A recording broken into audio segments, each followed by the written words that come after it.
¿Qué se tendría que hacer en el asunto catalán? Y no me refiero evidentemente a Cataluña como territorio, sino al golpismo que está albergándose y que ya vemos además que se traslada clarísimamente al País Vasco, se traslada a Navarra, se traslada a Valencia, se traslada a Baleares, etcétera, etcétera.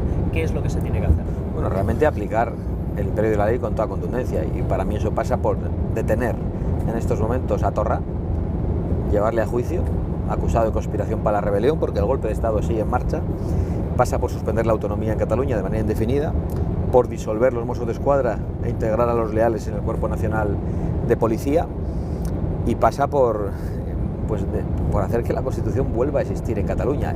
Y ese es el mensaje que hay que lanzar a quienes tienen la tentación de hacerlo en el País Vasco.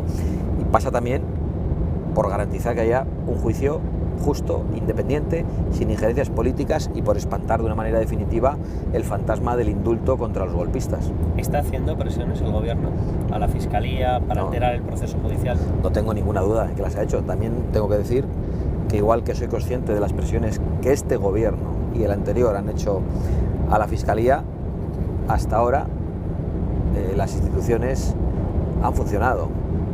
Un puñado de jueces valientes, un fiscal como Maza, los fiscales de sala, Su Majestad el Rey, que el gobierno o los gobiernos no han sabido reaccionar, pero el Estado ha sido capaz de mantener la unidad, a pesar de la debilidad de los gobiernos.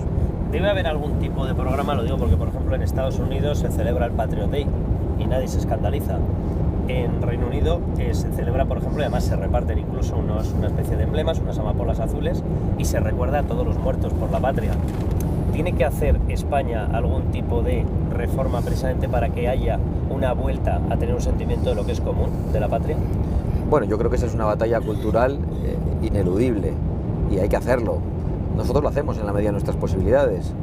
Utilizamos la bandera nacional en nuestros actos, concluyen con el himno nacional, y algunos nos dicen: estáis patrimonializándolos. No, estamos usando unos símbolos que son de todos. Nos gustaría que todos los usen, como ocurre en Francia, ¿no? Donde ves a todos los partidos, desde el Frente Nacional a Mélenchon, pasando por Macron, los socialistas y los republicanos, utilizando la bandera de Francia y la marsellesa. Y a mí eso me da envidia. Bueno, Francia ha hablado de recuperar la mili. Bueno, también, ese es un planteamiento que va a volver.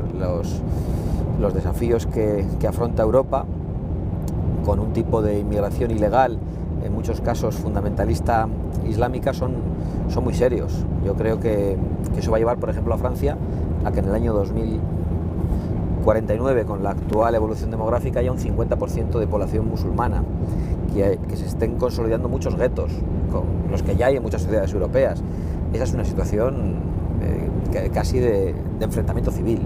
¿Cuál es el programa de Vox en materia de inmigración? Se le ha acusado de todo, pero ¿cuáles son las propuestas que tiene Vox realmente para inmigración?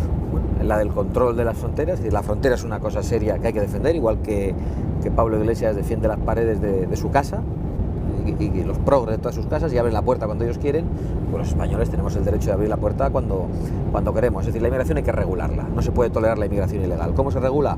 En función de las necesidades de la economía nacional y en función de la capacidad de adaptación de los inmigrantes. No todos se adaptan a vivir igual.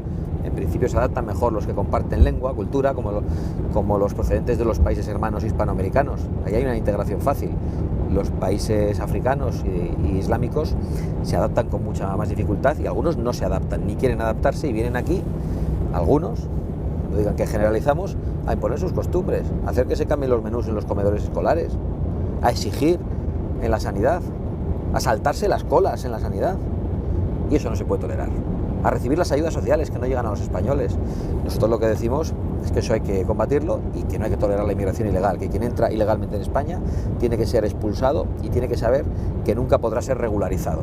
Hay que acabar con el efecto llamada, y que hay que deportar, por lo tanto, a todos los inmigrantes ilegales y endurecer los trámites de acceso a la nacionalidad, incluyendo la posibilidad de que quienes han obtenido la nacionalidad y realizan actividades contra la independencia, contra la Constitución o contra la paz en España, puedan perder la nacionalidad también.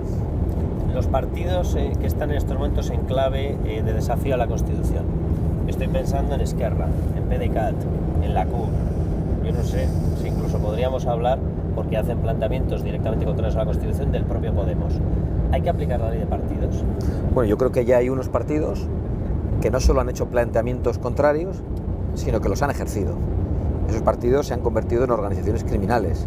Esquerra Republicana de Cataluña, el PDeCAT, la CUP, yo creo que tienen que ser disueltos e ilegalizados. Y creo que hay que ir también a una nueva ley de partidos que ilegalice a aquellos partidos que quieran romper la unidad nacional. La unidad nacional es la base de la Constitución.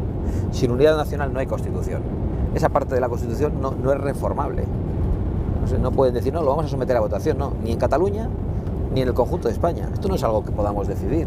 Los españoles no nos podemos juntar todos un domingo y decir, ¿nos cargamos la unidad nacional? ¿Qué tipo de insolencia es esa?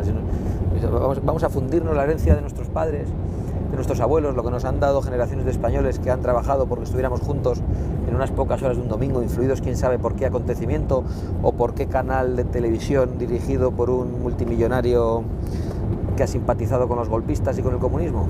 Pues yo creo que eso no nos lo podemos permitir. La unidad nacional no se somete a votación y por lo tanto yo creo que hay que fortalecer su defensa. No es normal que se hayan legalizado partidos que se permiten atacar la base de la Constitución. Eso sí que son inconstitucionales. Deben serlo como en Alemania, como en Portugal. ¿Es normal que en España se plantee que una persona por estar imputado, ni siquiera imputada? Estoy pensando, por ejemplo, en casos como el de José Manuel Soria, que ni siquiera se llegó a trasladar una denuncia. Tiene que abandonar la política y luego, sin embargo, encontrarnos con formaciones como EH Bildu, como Sortu, etcétera, que tienen como máximo dirigente a una persona que ha sido dirigente, en grado de dirigente y condenado como tal por ser parte de la banda terrorista ETA, y estoy hablando de Arnaldo Otegi. Bueno, aquí estamos otra vez ante la doble vara de medir, que en el caso de la extrema izquierda separatista parece que todavía es una vara de medir más favorecedora para ellos, ¿no? A mí me preocupa cómo se ha terminado en España con la presunción de inocencia, con los juicios paralelos, cómo unos partidos y otros se han ido acusando y haciendo que sus imputados tuvieran que dimitir. Y a mí eso me parece tremendo, porque se destruye la vida de personas, se destruye su honra, su honor, y luego muchas resultan absueltas.